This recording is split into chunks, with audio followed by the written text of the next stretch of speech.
Hi, my name's Phil. I like talking about politics, and in this video, I'd like to discuss my take on the final PMQs for 2021 as Boris Johnson trundled up to get through one more before getting a few weeks off to take part in some more activities which will doubtless turn into scandals at some point next year. But first, if you'd like to be notified of daily news and politics, please subscribe to the channel and click the bell notification icon. So there was a lot of cheering for Boris Johnson as he entered the chamber.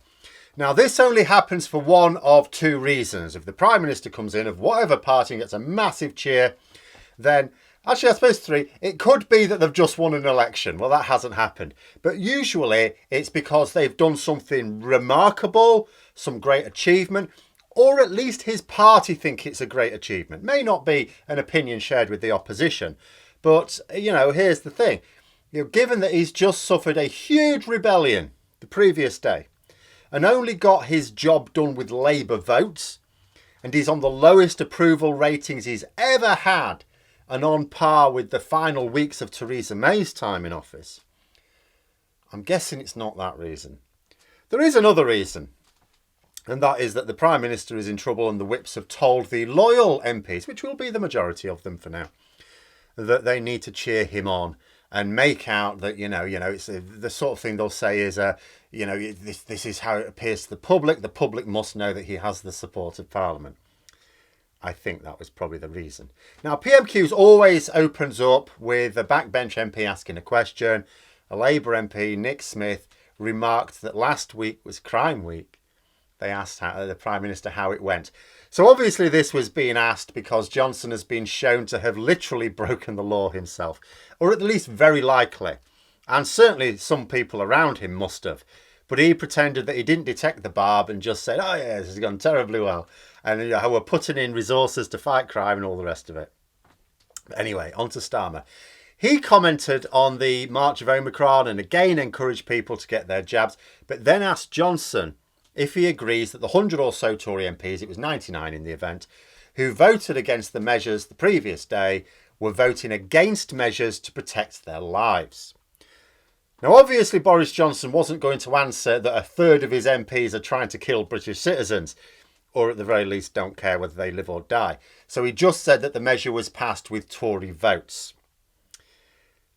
Sort of right and not right. Also sort of irrelevant. It's true that more Tory MPs supported it than opposed it. That's true.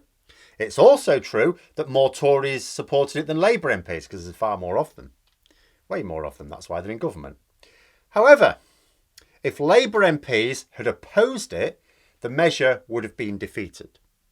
So in the real sense that people understand it, it didn't get through on Tory votes. The other thing is that Starmer didn't ask about that.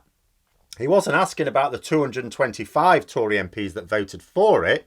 He was asking about the 99 who voted against it. Potentially also indirectly about the several dozen who didn't vote at all. Starmer then made the point that Johnson had rightly ruled nothing out for the future and that Labour MPs will put the national interest first should anything more be needed, all that. He asked if Johnson can say the same. Now, this is a line that Starmer has been taking this week. The idea is, that he's not playing party politics and opposing for the sake of it. He could have forced a government defeat. Easy. He could have just told his MPs to vote against it, would defeat the government. That would have been ridiculous for a government with a majority the size that Boris Johnson have. It would be truly remarkable. Like when Theresa May was losing votes by about 100 MPs. That was pretty historic. And yeah, at the same time, she didn't have a majority at all. Tony Blair lost a big one by an even bigger margin on the Iraq War, of course, but we all know that was a bit of a disaster from the start. But for Boris Johnson, large majority. And what is he putting forward? This isn't like going to war in what might well be unlawful conditions. This wasn't like ripping us away from the EU. This was a vote to put in place public health measures. And Boris Johnson faced a massive defeat. But anyway, the line Starmer was taking, but look, he supported the measures to take the view of what's best for the public. And you could see the same thing in his address. If anyone caught his address to the nation earlier this week, see, because Boris Johnson made his Sunday announcement as a pre-recorded message, not a press conference, then the leader of the opposition is entitled to do the same. Now, these are usually for the purposes of rebuttal, but Starmer used it to present the message that Johnson had confused. See, you can watch, some people will have watched it and go, oh, why isn't he opposing the government? What's going on? You watch that presentation, if you've seen it, and you can see it again, and then think to yourself, just imagine yourself watching it and think to yourself, this isn't the leader of the opposition, this is the Prime Minister. Just imagine. What he said is the sort of thing a Prime Minister would say. You know, there are a couple of things in there that wouldn't be in there. Like where he said, we called for this a long time ago. That wouldn't make sense as a Prime Minister. But by and large, it's the sort of thing a Prime Minister would say. And that's what these tactics are about. It's like nudging the public and saying, you know, look at Boris Johnson. Wouldn't it be good to have a serious Prime Minister? Yeah, well, where are we going to get one of those? Oh, well, I think I might know one over there, you see. You know, next time you vote, that's what's on offer. Naturally, Johnson then went on a Brexit rant, because, of course, that's his only bolt hole now. Retreats to Brexit. Retreat to Brexit. He knows Starmer doesn't want to talk about Brexit. He'd have said there'd have been no vaccine rollout under Labour because we would have remained in the European Medicines Agency. I mean, never mind the fact that we were in the European Medicines Agency when we started our vaccine rollout. At least 2 countries who are still members did their own rollouts, which weren't very good, by the way. And of the others, the vast majority who did take part and part of the EMA and took part in the EU-wide scheme, like half of them have a higher proportion of their own populations vaccinated than we have. And they all did it cheaper than we have. We're paying an absolute bomb for the doses of the vaccine compared to the EU. Still, none of this was mentioned in retort. I've come to terms with the fact that Starmer will never fire back on Brexit. He's desperate to make the next election about non-Brexit issues and then just realign with the EU in a low-key way once in power. Fine. So he instead pointed out that Johnson only won his vote because of Labour votes, which is true, and then cited the broken promises for rail in the north and taxes in general, and made the point that Johnson is over-promising again. Again, that's going to be crucial at the next election if Johnson's anywhere near it, or if the Tories in general, you know, because their promises will always sound magnificent. They need to get across to the public, yeah, they promise these things, but they don't deliver. That's absolutely essential. It's, you know, he asked if the Prime Minister could understand why his MPs don't trust him, at which point Johnson whined that Starmer claims to be above party politics but also engages in it.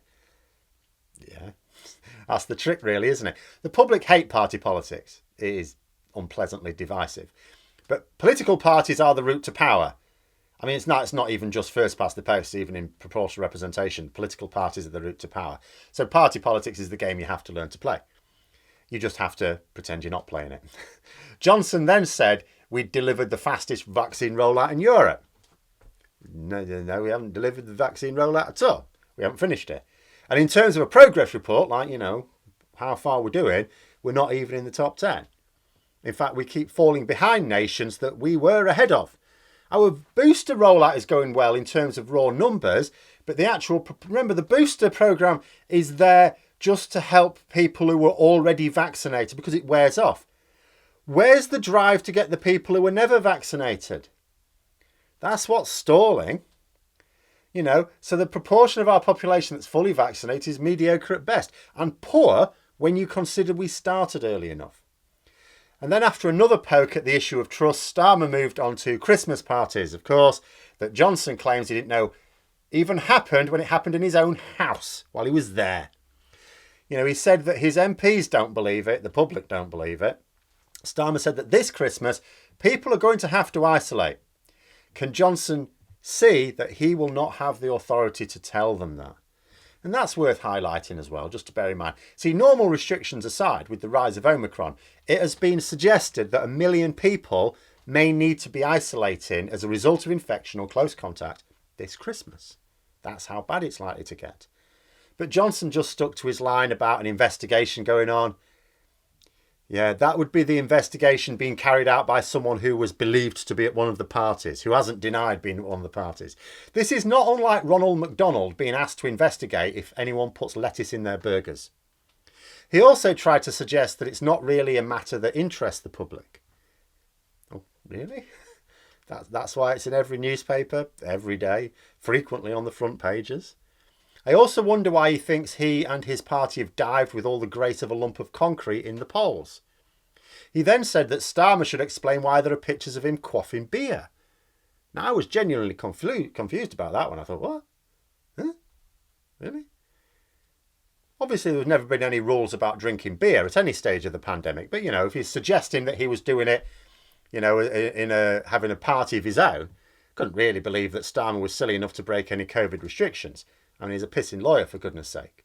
I'm not saying lawyers are all honest, but, if you're going to be in a public role, you're going to be sensible enough to not break the law. There was nothing in the Tory press about it. I had a look. So I thought, well, I don't know what this is. But if it exists anywhere, where would it be? So I went straight to the Daily Express, the paper that backed Johnson alone yesterday. If anyone had a photo of the Labour leader knocking back pints in some sort of COVID rules-breaking lockup, that's where it would be. They had an article saying Starmer was pathetic in PMQs. I saw that on their front page, which, as this was during PMQs, I thought that was a little bit odd. They've written an article about an event that hasn't actually happened yet. Even for the Daily Express, that's weird, but never mind. But I could see no mention of what Johnson was referring to, so I did a Google search, and all I could find was the Sun trying to make a big deal of Starmer having a beer after he'd been out campaigning like this summer. And I completely missed me by, but then I don't really read the Sun. But the rules didn't prohibit that, Or it could have been that apparently, I did a search, the Daily Mail ran a story of how Starmer drank some beer when he visited a brewery. No rules broken there. I guess Johnson just brought it up to sow doubt in people's minds. Common enough trick. We all know the saying because, it says, accuse the other side of that which you are guilty. Helps lessen your own guilt in the public's mind if they think everyone's up to the same tricks, doesn't it? So then for his final question, when I say question, I really mean statement, Starmer had a pop at the entirety of the government benches, I think. He said, we have the worst possible Prime Minister at the worst possible time. Cue a load of Tory MPs trying to drown him out at this point, at which point he bit back by asking where they all were in the lobby last night. He said that Labour showed leadership the previous night, but that the PM was so weak that without Labour votes, the measures would not have gone through. Johnson appeared apparently at that point. I didn't hear it. But I saw a report that suggested that Johnson had said that this wasn't true. Which, if it was him that said that, would be another lie that we can chalk up against his name. Because just to be clear, if all the Labour MPs that voted for the motion voted against it instead, and all the other votes were the same, Johnson would have lost 226 votes to 268. Not even a matter of opinion, public record. Politicians lie. Sure, of course they do. They mislead. That's usually how they do it, by misleading rather than making clearly false statements of fact. They may twist statistics or words. They might actually ascribe their own meanings to words. Oh, well, to me, this word that's clearly explained in the dictionary actually means this. Johnson just tells barefaced lies, and he does it so easily. Cannot tell you how abhorrent I think that should be for far more people than it appears to be. Johnson tried to retort that it was passed with Tory votes again. Then he tried to list his tough decisions. I make these tough decisions. Here we go. Here's some. All right, then. The ventilator scheme, he said. Would that be the ventilator scheme that didn't provide a single ventilator for the NHS? Yeah, that's the one. Right. What else? The vaccine rollout. Would that be the rollout that is falling further and further behind other countries and for which we are paying more per dose than them? Yeah. Great. On lifting lockdown. Would that be the lockdown we only needed because he dismantled test and trace early on when it was working and replaced it with a £37 billion farce that has failed to do anything other than line the pockets of the already wealthy? I gather we're still paying £1 million a day on consultants. He said he'd created jobs. Where? Where are these jobs? I mean, Brexit's created plenty of vacancies. I can see where there are jobs available if you have the skills. But where are the actual jobs being created? Jobs being created means people getting work that didn't have it before. Then, after a backbench question, it was Ian Blackford's turn of the SNP. He also took the COVID measures line, but on a funding issue, on a more UK-wide basis, obviously. The votes which drew the rebellions the previous day were for England only, but the government had also announced new money to help firms across the UK deal with this. And Blackford pointed out that the Treasury said the previous night that there would be no new money. Now, I suppose this will be another tussle with Sunak. You see, Johnson likes to talk about big spending, to keep the working class voters on side, but his rather more conservative Chancellor, Rishi Sunak, does not like the spending. unless it's on his friends and family, of course. So Johnson and Sunak seem to have this working agreement. Johnson promises the cash and Sunak doesn't provide it. So the cash becomes like a typical Boris Johnson promise, not worth the oxygen expended to make it. So Blackford asked which was the true statement. Who's telling the truth here? Money or no money? Johnson insisted that there was new money, but, wait for it, through the Barnett consequentials. Now, for those who don't know what that is, that's basically the calculation that is used by the Treasury to determine where expenditure should go across different nations in the UK, because obviously there's devolved authorities around the UK. So is Johnson saying that the calculations have been changed then? If he's not saying that, then there is no new money. If he's saying the new money is through the Barnett consequentials, he's saying that they have amended them. I had a look, couldn't see any sign of it. So that would suggest there is no new money. Johnson did say that the Scottish Government could raise extra funds, which is true, it can. But Johnson doesn't have any say in what the SNP government does in Scotland with their tax raising powers, only his own. So if he's talking about new money to help deal with Omicron, he's talking about his own government. So Blackford made the point that there was no new money, that's how it seems to me as well, then had a dig at Johnson for struggling to get measures voted on that Scotland had had in place for months. And I can't pass up the opportunity to point out the deeper meaning of such a statement. Blackford is mostly right. Some of the measures that were voted in yesterday have not been in place for Scotland for months, but most of them have. So most of what Parliament just passed for England has indeed been in place for Scotland for quite some time. And it wasn't enough. So we know it won't be enough in England either. And I will make the point more clearly than last time because some people misunderstood.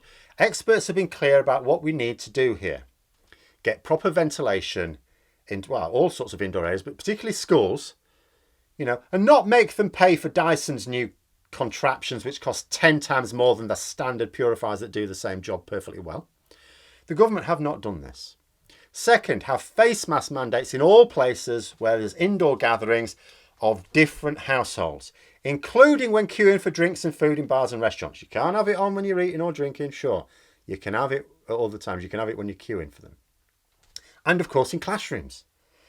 Have decent sick pay so that people can actually afford to isolate when needed. That's like the single biggest thing we can do according to experts. But we're not. The government health messages are confused and the situation is not helped when COVIDiots amongst Conservative MPs tell outright lies about the risk to public health. We have a very serious situation now, which I think I'd like to expand upon in a separate video really because this is going on already. But essentially the problem we've had is that Boris Johnson always acts too late on COVID. This time there's a real fear he may not act at all, even too late. Because if he cannot persuade his MPs to be reasonable, and his MPs are not interested in being reasonable right now, then he may not be able to act at all. But those are my thoughts. Let me know yours in the comments below. Hope you found the video interesting. If you did, don't forget to click the like button. If you'd like to support the channel further, please also click the Patreon link for details. And until next time, I'll see you later.